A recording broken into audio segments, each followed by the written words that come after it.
Listen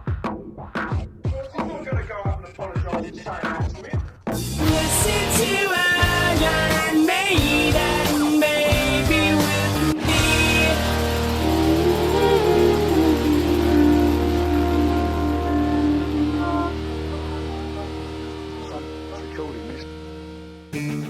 Welcome to Listen to Iron Maiden, baby. I'm Ash from New South Wales. I'm on a video. I'm Ante from New South Wales. I'm in the video too. But guess what? We're about to check out a bit of Iron Maiden. Guess what? Power Slave is done, but it's not done for me because I'm still listening to this shit every day, mate. Oh, here comes the drums.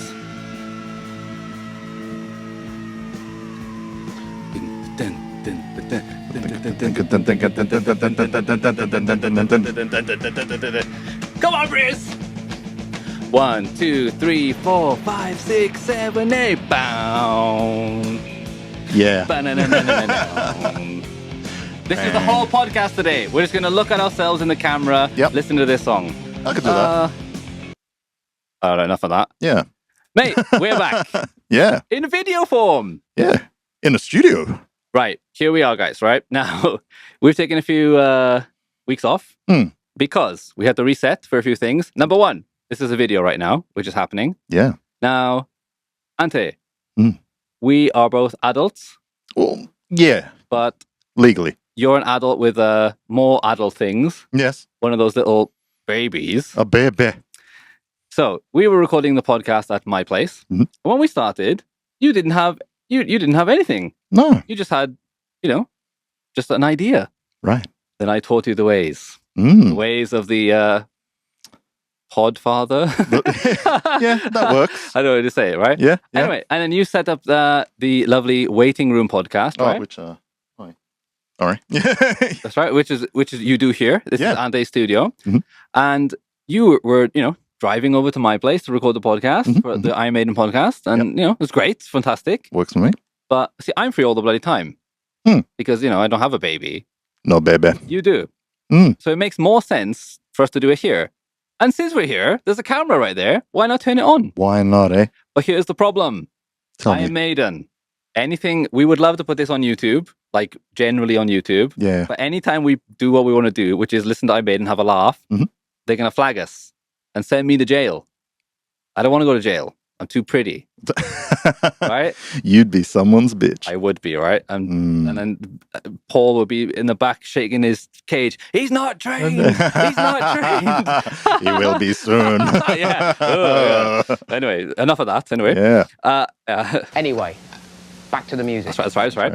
And so we can't put it on YouTube, but hopefully we put some clips on YouTube that that are usable. I think they are actually with like shorts and stuff. Yeah. Okay, that's fine. But apart from that, we're going to have to put this on Patreon. I mean, listen, if you're watching this right now, this is on Patreon. For $1, we have to charge something because that's the way it works. So it's $1 and you get the video. Yeah. The audio is free, always be free on podcast, blah, blah, blah, blah.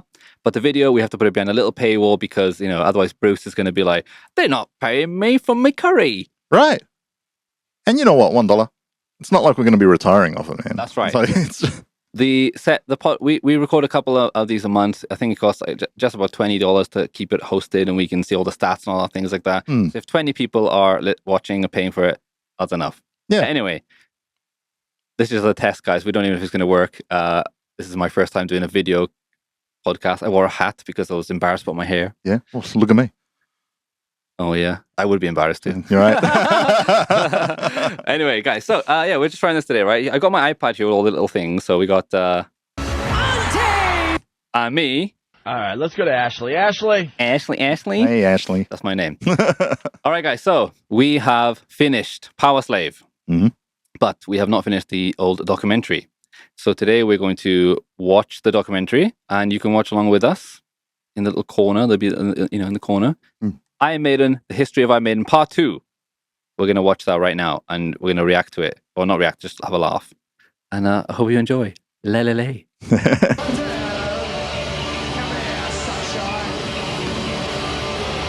All right, look what it says there, right? So, December 18th, 1983, at the end of the 143-day World Peace Tour. Iron Maiden did the unthinkable and killed Eddie. Yeah. 143 dates. On the World Peace Tour. Yes. Yeah. Spelled Piece. Uh-huh. Fantastic. Yeah. All right. So, guys, that's a lot of gigs, right? Iron Maiden do a lot of gigs. Always have done a lot of gigs. It is mental. But, that's the band.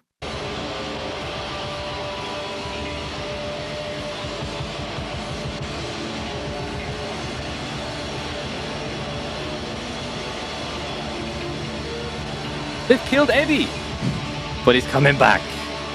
Is he? As a mummy. We just toured, album tour, writing, recording, touring. That was it. And then you come off the tour and you're lucky if you got a week off, and then you're bloody going back in the studio again. Right, there's Steve. Now, I have said a lot of stuff about Steve. I'm not critical of him as a musician, as a guy, I do question some of his decisions, but It's good fun, isn't it? look at his hair. That's some good hair, right? Yeah. Do you think he dry shampoos it or something like that, I think he right? takes his time. Right? Yeah. Because he's not locked. Most people, it has gone back a little bit. I think he's pushed it forward. This documentary was a couple of years ago. Now it's faded quite a lot, right? But like usually rock guys are like quite funny about their hair. Yeah. But Steve is, he's doing really well here. Good job, mate. We were doing an album a year and a world tour a year. I think the years were longer in the 80s, though. Rehearsals, studio, rehearsals, tour. Rehearsals, studio, rehearsals, tour. 3 months in the studio, 9 months on the road, 2 weeks off for Christmas. That's Michael Kenny. He just retired as Steve's bass tech. Yeah. He did a great podcast. I don't know what it was on, but it was really, really good. Him just talking about, being Steve's bass tech. Also, just recently Yeah, retired. it's quite recently. Yeah. And, the stories this guy must have. 3 months in the studio, 9 months on the road, 2 weeks off for Christmas. I mean, even though we were young and fit and able and all that business, it was absolutely mad, really, when you look back at how many shows we did, how much recording and everything else in such a short period of time. But the thing is, when it's going well, you just got to keep it going. We're young, let's go for it, 24/7. Oh, yeah. Yep. Young and gunning for it. So, guys, Power Slave album. Of course, they've just recorded and on tour right now. Ace is High. What a song to start off the gig with. But also, like they said, they're doing one, gig a year, an album a year, and then a tour, then an album, then a tour. Those albums were Number of the Beast, Peace of Mind, Power Slave, and next we'll be doing Somewhere in Time. What a lineup, man. Insane. It's insane. See, here's Lost for Words. Luckily, they made some instrumental songs, so in these little passages and DVDs, they can have a little bit of music. That's why, right? That's yeah. exactly why they made them, right? Steve was ahead of the curve, mate. Yep.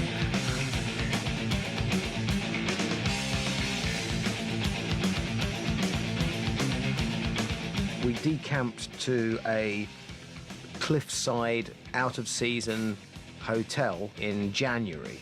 And I swear to God, the windows were bending half an inch from the Atlantic gales, Have you ever been to the UK? No, I haven't. Okay, so I'm British. Should I go? No, not really. But people need to understand how strong the wind and the rain and stuff is between France and England. Yeah. There's a ferry that goes across, but the ferry is like a tank, basically. It needs to be built that way. So it's a bad blowjob? What? What? Yeah. Oh, What does that I was mean? talking about the wind. Oh, okay. Oh. See, this guy's Australian, dirty-minded. Sorry. I don't have such a mind like Oh, that. I didn't mean it. You do a podcast with a woman, a bloody woman. That's why I do it here. I can do that stuff. I with you. see. Yeah. Well, she'd have to pay $1 to hear that, so there you go. Oh. Hey. That's more than I paid. Let's continue.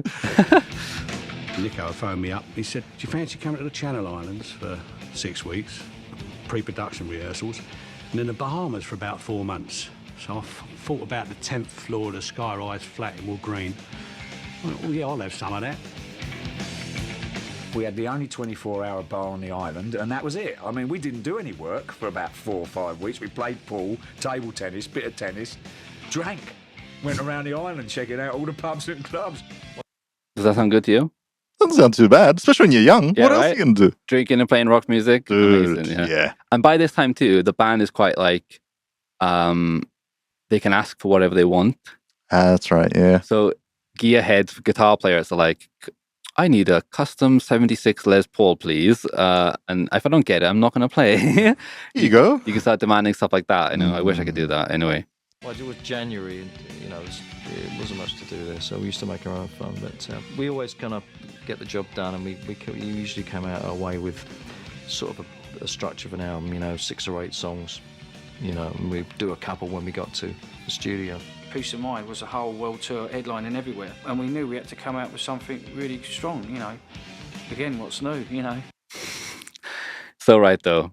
So even though Number of the Beast is the album that people like is famous for, but they were not on that tour. They became famous. Okay, yeah. So on Peace of Mind that's where they were famous, and people were blown away by it. But they were like, they were new fans like getting into the band. So Power Slave is the album where like they were big, and they had a lot of people waiting for the album. Yeah. And they delivered, right? For sure. No pressure or anything. I actually enjoyed it. It's pretty cool, to be honest with you. I thought it was a great, stormy sort of, place to write an album.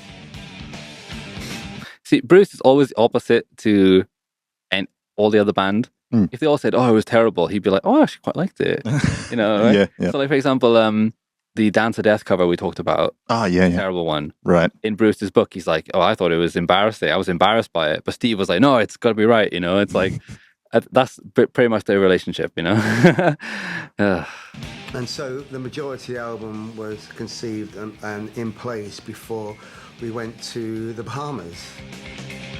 It's a common. I love this photo. It is a good photo, man. They just look so happy, right? Look, like even Adrian's smiling. Yeah. Except for Dave. Yeah, which he always smiles. Yeah, he's doing a Dave smile, which is quite. He's just making eye contact for once. But look at them, man. They look so happy, man. They look so fun. I love this photo. Nice and youthful. What is Adrian wearing though? He's always trying to wear these like I'm a rock star outfits kind of thing, right? Yeah. This headband too. Combination of all those things, the experience.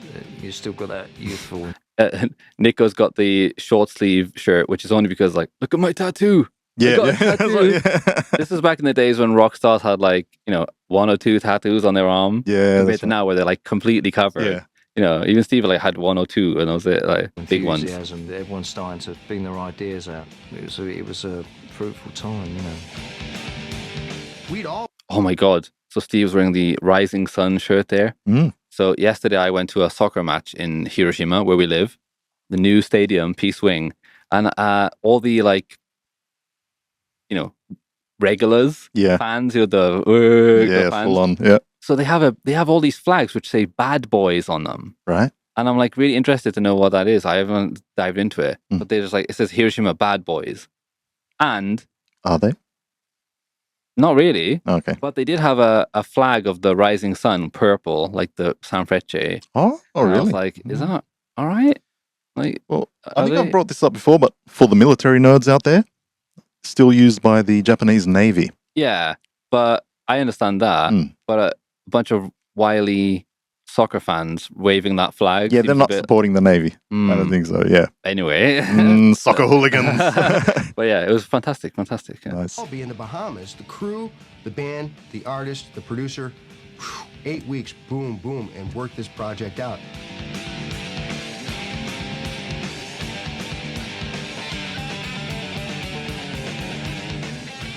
We was there probably for 2 or 3 weeks before they actually played a note. We've done most of the bars every night, to be honest. Hey. And you go a bit stir crazy, frankly, because life in the studio, which was all of 20 yards up the road, consisted of sort of hurry up and wait. Certainly for the singer, you'd be, nothing to do for 3 weeks, waiting. So you get. Yeah, so a lot of producers have stopped doing this kind of technique now. Yeah. So back in the day, they would always just do all the drums, then all the bass, then all the guitars, then the. So Bruce, any singer has to wait so long until they can actually do anything.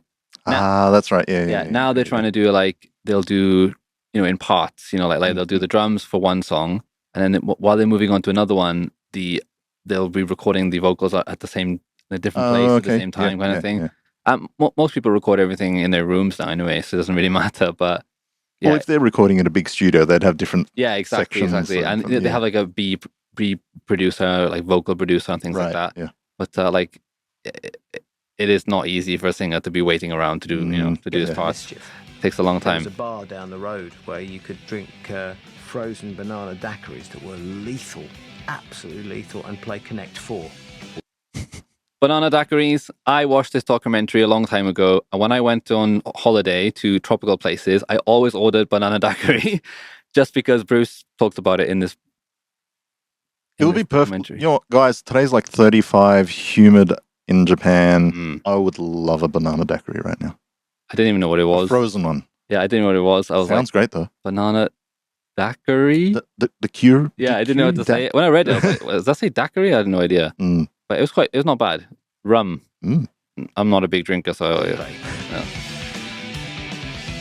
Plus we had the Waterloo Club. We used to do a take and then Nico would be like, oh yeah, let's go down to Waterloo, you know, and we were like, oh, not again, or whatever, and then we were all right then. Then we go down there and come back at sort of 6, 7 in the morning, you know.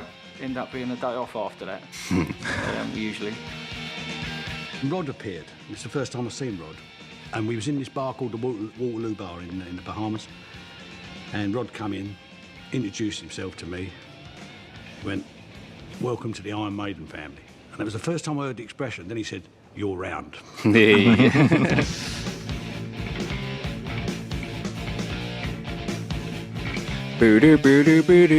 Well, gosh, I wrote the title track to the album, and I wrote the title track to the album, and it's not a big deal or anything like that. Like, you know, whatever. But, you know, Bruce, shut up. Seemed like a no-brainer, and in my mind anyway, that I liked the title because it was slightly ironic, you know, in that we were kind of, you know, slaves to the power of the tour. And originally that song was like actually 3 complete different ideas, and I just said to him, look, you know, put it into one song and it'll make one fantastic song, and sure enough it turned out really well. I think Steve started writing longer stuff. Oh, did he? Steve started writing longer stuff? Just a bit. Wait till we get to the modern albums. Oh yeah, Ram the Ancient Mariner. Oh yeah, Ram the Ancient Mariner. Oh, no big deal. I forgot about that one. It's just one of the best ever songs ever written. You know? When you're recording a long piece like that, if you get the guys to do it all live, they get to the middle part, and it's very difficult to create the different sounds you want, the purity of the sounds that you want, because there's a different guitar sounds in the beginning, and you're going to get clicks, and I mean, it's physically impossible to do that in the studio, so you have to break it down. It's a big desk. We don't time stuff when we're doing stuff, so or when you're writing even or whatever. Yeah, and it's like, it's funny because like people look at them like, how do you know all the buttons? It's like literally they're all the same. They're just channels. They're copies of each one. That's all. All you have to do is learn one of them. And that's someone was it on Facebook somewhere? It was just like a meme of what do all the knobs do? And it's like, this is a volume for this, and this is a volume for this. Basically, they're all just volume knobs. Kind of, yeah. Yeah. There's a gain and a pre-fader, and then the send, and then all this thing. Like that's what because I studied to be an audio engineer, and when I went to a real studio, I was like, how do you remember all these buttons? And the guy's like, no, this is just one channel, and this is 20 more of them.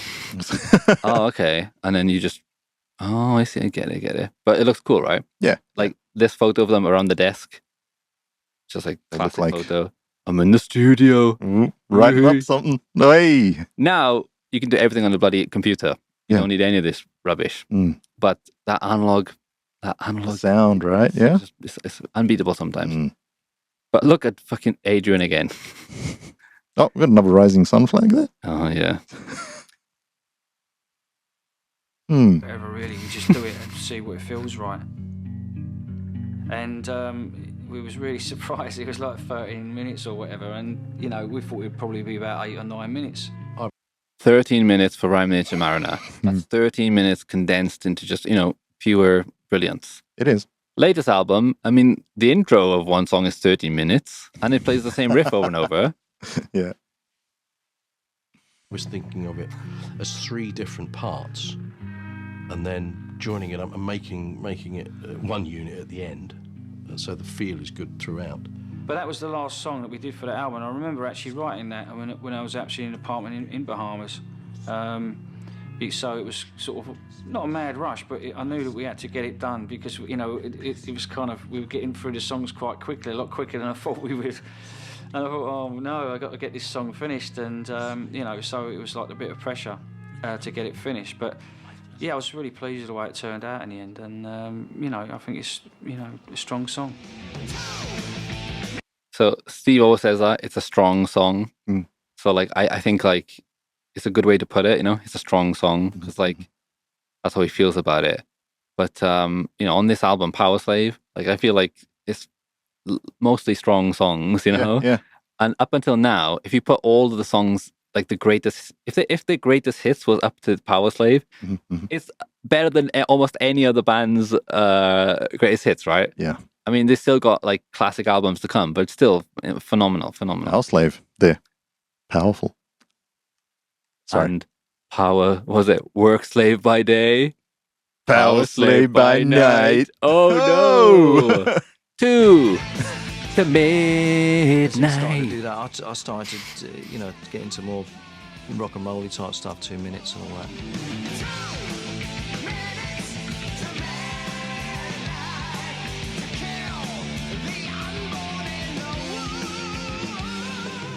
So again, you had the 2 sides, which was interesting. And Steve, I think he saw that, and he gave me my bit of creative room, which I was, which I needed. Okay, so we know that Adrian was in a band before Maiden, a band leader of his band.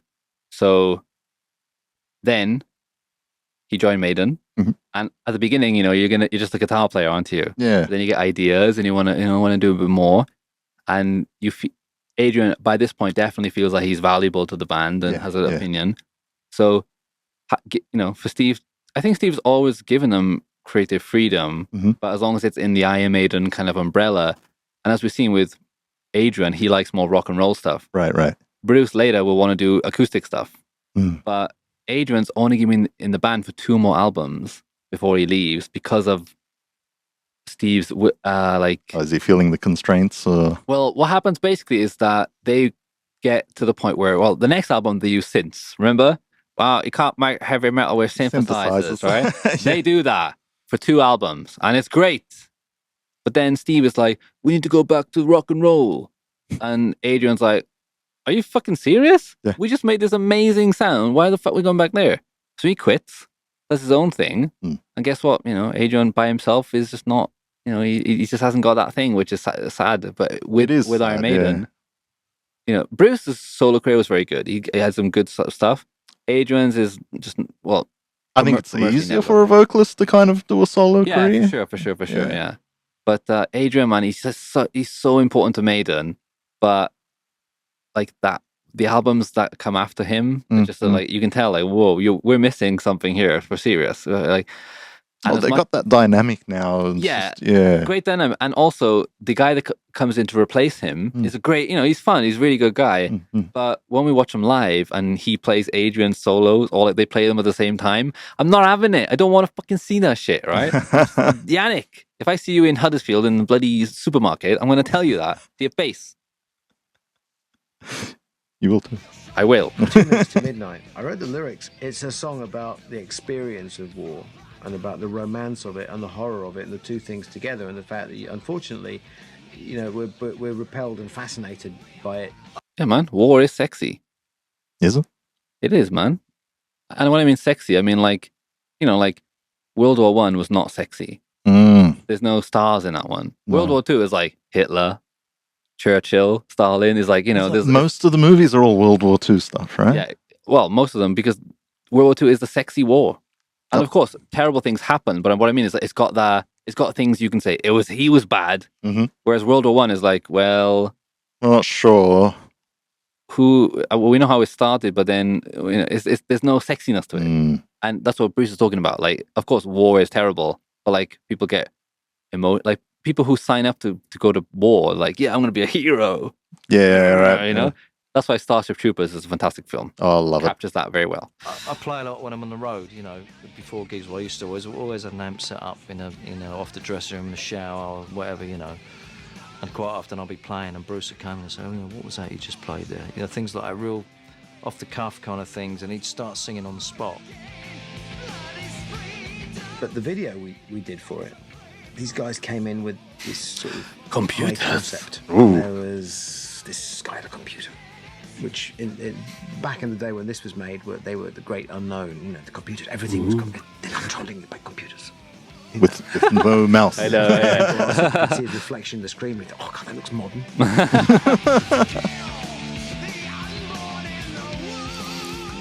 That is a good point, though. Like, what? That's modern. So, like, what's modern now is like it doesn't, especially video and digital stuff. You know, like even YouTube now. Like you'll see people talking about, oh, that was like so 2 years ago style, whatever. People, someone does something cool, someone copies it, and then it goes. Right. But Iron Maiden videos are terrible. Yeah. But at least they tried with the 2 minutes video to do something fun. They had a keyboard with Egyptian with hieroglyphics on it. So they're trying, right? Worst keyboard ever, though. It wouldn't work with it. Yeah. Like, where's the at symbol? It's annoying. Like even on, we have Japanese keyboards. On this one, the at, right? There's a, right, guys. I don't even see it, but there's a clear at sign right here, right? That's not the at button. You're right. Yeah, it doesn't work, right? You know what it is? I forget. Is it like the next one? No, it's Shift and 2. Yeah, Right. I don't know. I figured that out somehow. Anyway, carry on. So if you go Shift Sphinx, then Horus. Shift Sphinx Horus, and then if you Ramses. Yeah. If you rub your fingers all over and spell Cleopatra, you unlock the magic power of the well. I my knowledge of Egyptian is it history or is it fantasy? Mythology, right? I go with mythology. Yeah. Well, they definitely existed, but I'm sure there's a lot of like bollocks, isn't it? Oh, definitely would be. Bollocks. Anyway, let's carry on. They came with all these Polaroids of the locations.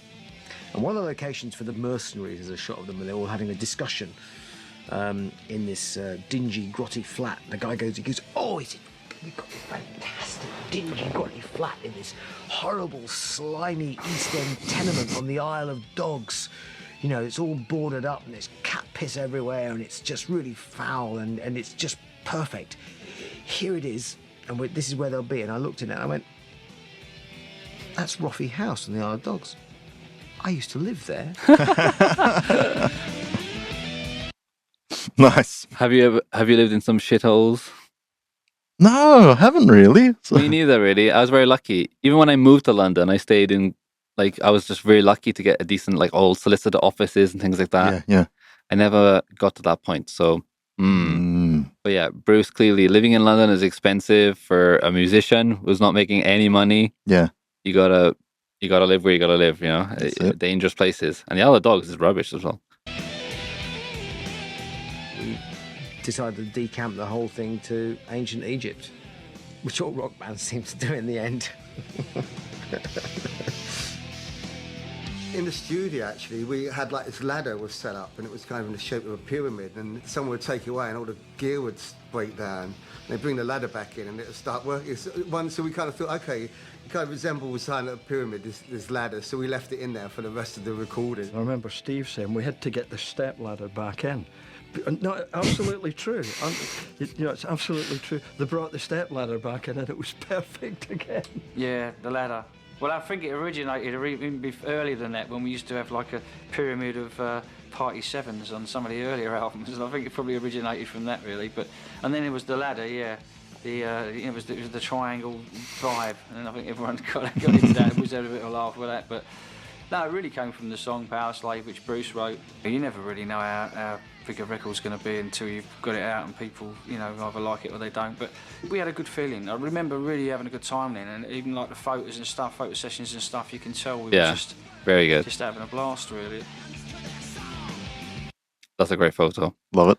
All right, guys. So we're gonna leave it there today. This is basically just a test thing, like just see if it worked, if you enjoyed it. See how it goes. Yeah, we're gonna just upload this pretty much to the Patreon. You can it's available for $1. We'll carry on with this part 2 next time. This documentary is like what is it? An hour long.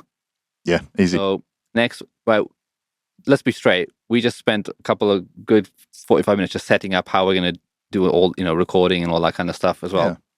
So I think we've figured it out, hopefully. I think so. I'm going to take it and edit it out and see how it goes and if it works out well. And if you enjoy it, we're going to do more. But so we'll continue the next podcast, which will be available here, us watching this documentary and having a laugh, having a bloody good laugh. As we always do. We always do. Yeah. All right, guys. So, that's it, guys. Email us at listen-to-imaidenbaby@gmail.com. And thank you for, if you've actually are watching this, because it would be available for $1. That's one hard-earned dollar that you've paid to see us, right? Good if you do. We really appreciate it. Yeah, exactly. This is just one of those watch-along things with the documentary, but we are currently listening to Somewhere in Time album. We'll be doing a review and with a video. And we're up to album number 5. That's right. Still a ways to go, though. I know. Oh. Sorry, Blaze. He's not happy. Yeah, exactly, man. And Somewhere in Time, we're going to be going to see Iron Maiden in 2 months. It's coming quick. Yeah, we're going to buy all the tickets, all the train tickets and all that next month. Yep, me too.